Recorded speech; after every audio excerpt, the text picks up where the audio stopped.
Yesterday was the 18th anniversary of the Icon versus Icon match, the match that will go down in that has gone down in WrestleMania history.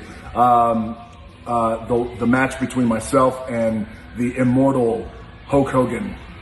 It was WrestleMania 18.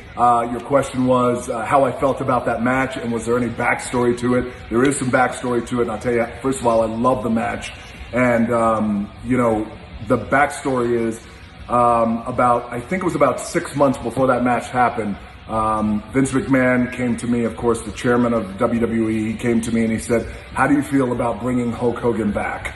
And at that time, Hulk Hogan, for years, was in the WCW, and we participated in the Monday Night Wars between WCW Nitro and Monday Night Raw, and Hogan, I think at that time, had left on not so great terms, left the WWE on not so great terms. So Vince McMahon had come to me and said, "How do you feel about bringing Hulk Hogan back?"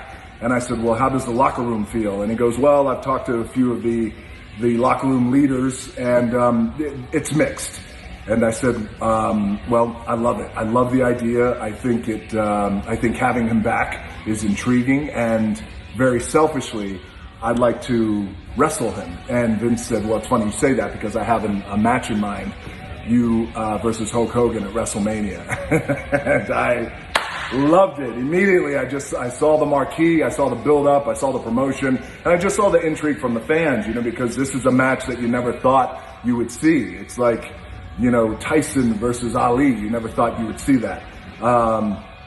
And I said, I love it. And I said, "What about the rest of the NWO? Scott Hall, Kevin Nash." He said, "I'm going to bring those guys back too." And I said, "Great. I'd love to." I was such a big fan of certainly Scott Hall and his work style. And I had never worked with Kevin Nash before, so I was excited about that. So anyway, brought those guys back, and we start building this WrestleMania match, and the build was incredible. And it was so incredible. I remember going to Vince and I said, "What we should do here is we should build this as Icon versus Icon, and whoever wins will go down as the greatest wrestler in the history of professional wrestling." And he said, "I love it." Of course, from a promotional standpoint, he loved that idea. So we build it as the Icon versus Icon, who will go down as the greatest of all time, the GOAT. And we get to the Sky Dome. It is sold out. We have a record-breaking crowd of 68,000 plus fans, the Sky Dome in Toronto, Canada. And, it's that old Phil Collins song,